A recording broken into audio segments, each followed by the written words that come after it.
लालू प्रसाद के बड़े बेटे तेज प्रताप यादव समस्तीपुर के हसनपुर विधानसभा सीट से अपनी किस्मत आजमा रहे हैं और इस दौरान तेज प्रताप पूरी तरह से चुनावी रंग में रंगे नजर आ रहे हैं।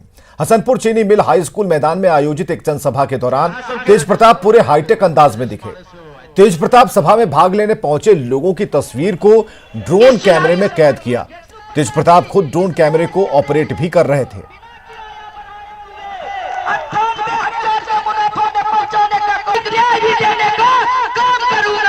इसलिए भी शांति बनाए रखें। और बिहार में चुनावी रण का पहला चरण कल खत्म हो गया। करीब 54% से ज्यादा वोटरों ने मतदान किया। कुछ छिटपुट घटनाएं हुई, अगर उन्हें छोड़ा जाए तो मतदान शांतिपूर्ण रहा और लोगों में पूरा उत्साह दिखा।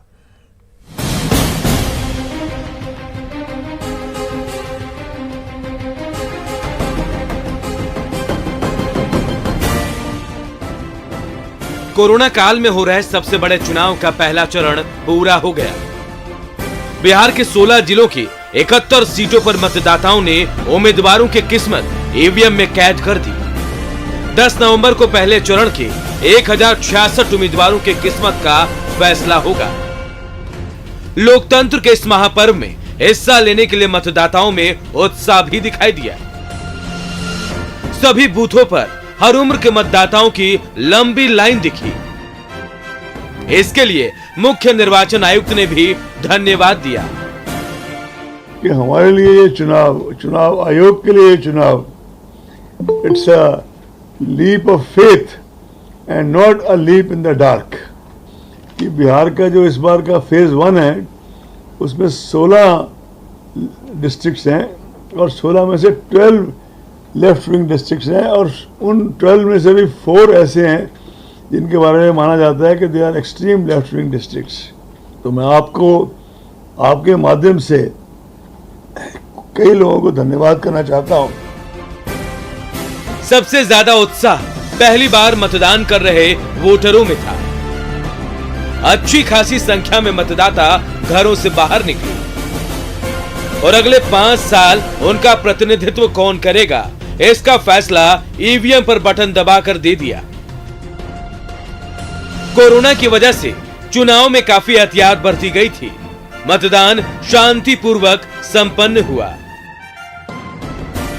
हम लोग जो निर्वाचन कराए हैं 71 असेंबली कॉन्स्टिट्यूंसीज में 3 विधानसभा क्षेत्र में 3 बजे तक था और 5 विधानसभा क्षेत्र में 5 बजे तक हमारा मतदान हुआ, जो सुबह 7 बजे से शुरू होकर 26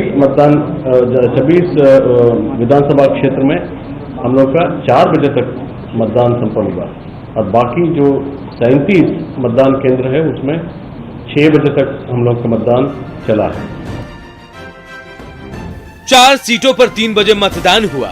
26 सीटों पर शाम 4 बजे तक वोट डाले गए। वहीं 5 सीटों पर 5 बजे तक मतदान हुआ, जबकि 36 सीटों पर शाम 6 बजे तक वोटिंग हुई। अब दूसरे चरण का मतदान 3 नवंबर को होगा। पटना से रजनीश कुमार के साथ ब्यूरो रिपोर्ट। नवादा जिले की सभी 5 विधानसभा सीटों पर चुनाव संपन्न हो गया है। ईवीएम को स्ट्रांग रूम में रखा गया। नवादा में इस बार 2 स्ट्रांग रूम बनाए गए हैं। इन दोनों जगह ईवीएम की सुरक्षा पैरामिलिट्री फोर्स के हाथों में दी गई है। 10 नवंबर तक इन ईवीएम की सुरक्षा इन्हीं के हाथों में रहेगी। केएलएस कॉलेज स्थित स्ट्रांग रूम का जायजा लिया हमारे सहयोगी अनिल विशाल ने। नवादा विधानसभा के 5 सीटों का चुनाव संपन्न होने के बाद ईवीएम को अब स्ट्रांग रूम में रखा जा चुका है। इस बार नवादा जिले में 2 ईवीएम स्ट्रांग रूम बनाए गए हैं, एक केएलएस कॉलेज और दूसरा डाइट भवन, जहां 5 विधानसभा के ईवीएम का रखने का कार्य देर रात तक खत्म हो गया। इन सभी ईवीएमों की सुरक्षा पैरामिलिट्री जवानों के हाथे सौंप दी गई है, जहां सभी उम्मीदवारों की किस्मत अब पूरी तरह से उसमें लॉक हो गई है और आगामी 10 नवंबर को उनके भाग का फैसला होगा और उसी ईवीएम का काउंटिंग इन्हीं 2 जगह से होगा जहां पे इनको रखा गया है। अनिल विशाल, न्यूज़ 18 नवादा। और पहले चरण के चुनाव के बाद दावों का दौर जारी है। बिहार सरकार के मंत्री और गया टाउन के बीजेपी प्रत्याशी प्रेम कुमार ने एनडीए की बड़ी जीत का दावा किया है। उन्होंने कहा है कि महागठबंधन दोहरे अंक में भी नहीं पहुंचेगा। एनडीए को भारी बढ़त मिल रही है और विपक्ष दहाई के आंकड़े को भी पार नहीं कर पाएगा। जनता का समर्थन मिला है, उससे विश्वास और बढ़ा है कि आने वाले 2 चरणों में भी एनडीए के पक्ष में जनादेश और बढ़ेगा एवं विपक्ष का सफाया होगा। और खबर वैशाली के लालगंज से है, जहां बुधवार को चुनावी जनसभा को संबोधित करते हुए तेजस्वी यादव ने लालगंज विधानसभा के कांग्रेस प्रत्याशी राकेश कुमार उर्फ पप्पू सिंह के लिए लोगों से वोट की अपील की। यहां सभा के दौरान तेजस्वी यादव ने महागठबंधन की सरकार बनने पर 10 लाख रोजगार का वादा किया।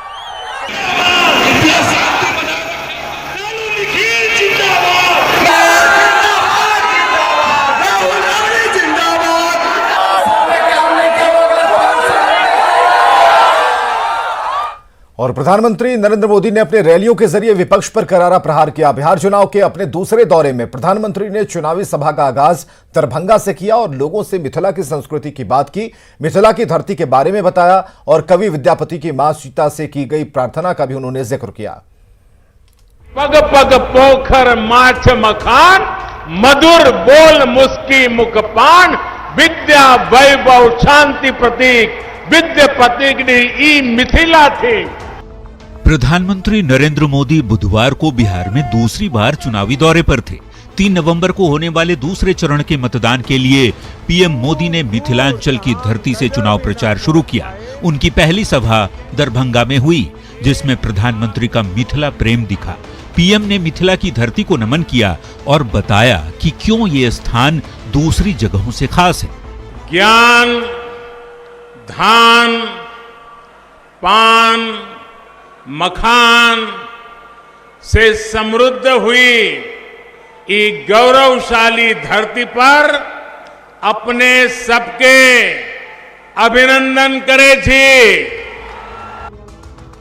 यही नहीं, प्रधानमंत्री ने मिथिला की धरती की खासियत को मैथिली भाषा में समझाने की भी कोशिश की। मिथिलांचल के लिए तो कहा ही जाता है कि पग पग पोखर माछ मखान, मधुर बोल मुस्की मुखपान, विद्या वैभव शांति प्रतीक, विद्यापति ई मिथिला थी। अपने मैथिली प्रेम को आगे बढ़ाते हुए प्रधानमंत्री ने विद्यापति की मां सीता से की गई विनती को भी लोगों को सुनाया। और विद्यापति जी ने मां सीता जी से कहा था, जन्म भूमि अच्छी मिथिला, समारोह है मां कनी आबी, अपन नहर निहारू है मां। प्रधानमंत्री ने राम मंदिर निर्माण के लिए सीता मैया की धरती के लोगों को अपने संबोधन में शुभकामनाएं भी दी। मां सीता के इस क्षेत्र में आकर मैं यहां के लोगों को राम मंदिर निर्माण की बहुत बहुत बधाई देता हूं, क्योंकि आप उसके प्रमुख हकदार हैं। तो पीएम के संबोधन में मिथिला प्रेम छलकता दिखा। इलाके के लोगों से मैथिली भाषा में किया गया उनका संवाद और दरभंगा एयरपोर्ट के निर्माण के साथ ही रामायण सर्किट के विकास की बात कहकर प्रधानमंत्री ने बता दिया है कि मिथिलांचल के विकास का एजेंडा उनकी लिस्ट में टॉप पर है। Bureau report, news 18। और यहां रुकेंगे एक छोटे से ब्रेक के लिए।